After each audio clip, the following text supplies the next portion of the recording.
If you are experiencing dehydration and went to grab yourself a prime, you might be interested to find out that this probably wouldn't work. You'd still be a little bit dehydrated, which is strange because it does clearly say it's a hydration drink. Now, if you're wondering why that is, I will get to that in a second. This brings me to what today's video is all about. Hydration drinks are appearing everywhere, and lots of big brands are hopping onto this trend too, releasing their own versions of hydration drinks. But does everyone actually need to be having all these hydration drinks?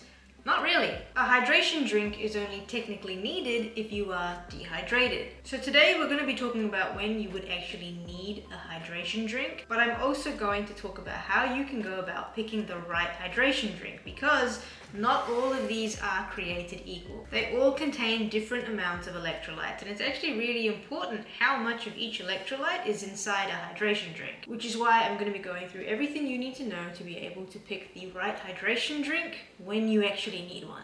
So let's go!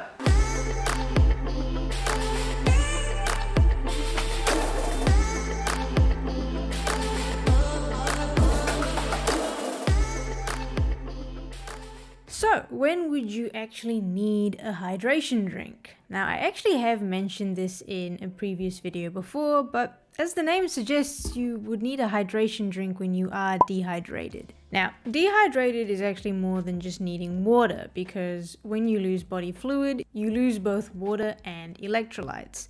What are these electrolytes? Well, there's a few of them, but when it comes to dehydration, we care about three. We care about sodium, potassium, and chloride. Now, to become dehydrated, you would have to be in a situation where your body is losing fluids, and there's a number of situations that actually could cause that. The first is illness or being sick. So, for example, if you have food poisoning, you may be experiencing vomiting or diarrhea, and when those things happen, you actually lose water and electrolytes, which means dehydration could then become an issue. So anything that's causing vomiting or diarrhea, you would actually want to rehydrate yourself with something like a hydration drink to make yourself feel better. But the other thing that actually happens when you're sick is fever. You may be running a temperature, and that can cause sweating, which again leads to you losing water and electrolytes. But of course, it's not just illness that causes sweating. There's a few things that can lead to that.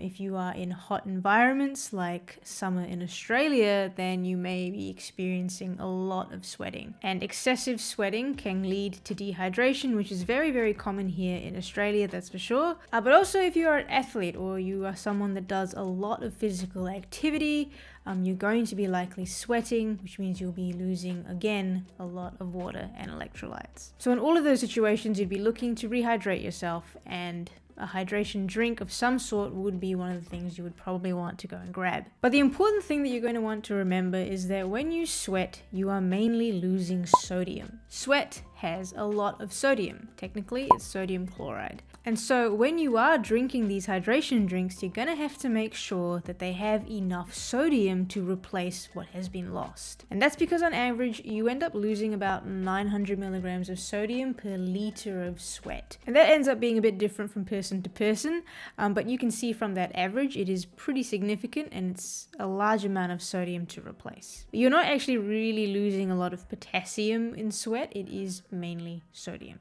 Now, the reason I keep harping on about this point with salt is because if we lose so much sodium in our sweat, it only makes sense that we want a decent amount of sodium in these hydration drinks to replace what we've lost. Which brings me to Prime. So I've got a Prime hydration here, and we're actually just going to have a look at the nutrition information.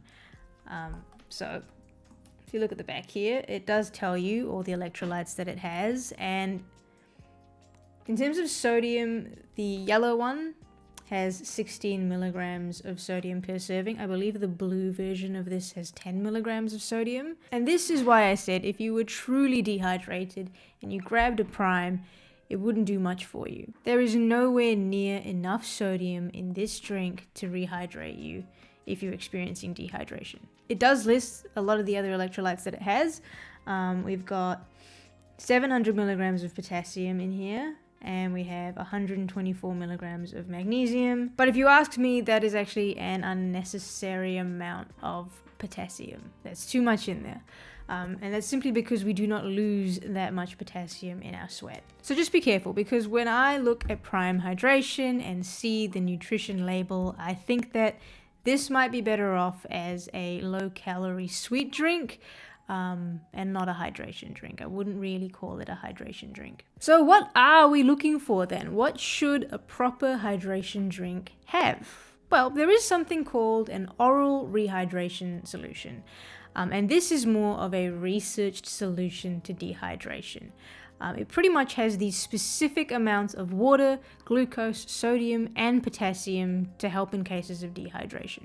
And there's a whole formula that has all the amounts of all these electrolytes that it needs to have. And really, every single hydration drink has or should have stemmed from this. Now, there is a whole range of hydration drinks. We have things like Hydrolyte, which are purely for dehydration from excessive sweating or illness, like I've talked about before. And you can see that these have a lot more sodium in them because we need to replace the sodium. Now, Hydrolyte, if we look at what it contains, it has 276 milligrams of sodium in a serve and only 156 milligrams of potassium. So already we can see it's looking very, very different to something like Prime. If we look at the more sports drinky type hydration drinks, we have Gatorade. A regular Gatorade has about 306 milligrams of sodium and again 138 milligrams of potassium. Now that looks like more like what we would expect from a hydration drink, especially with Gatorade. It's marketed as a sports drink. You sweat lots from sports and physical activity. You want the sodium to replace it, and thankfully Gatorade does have enough sodium. But nowadays we also have zero sugar options for a lot of drinks, and these hydration drinks, they're no different. Gatorade has a zero sugar option.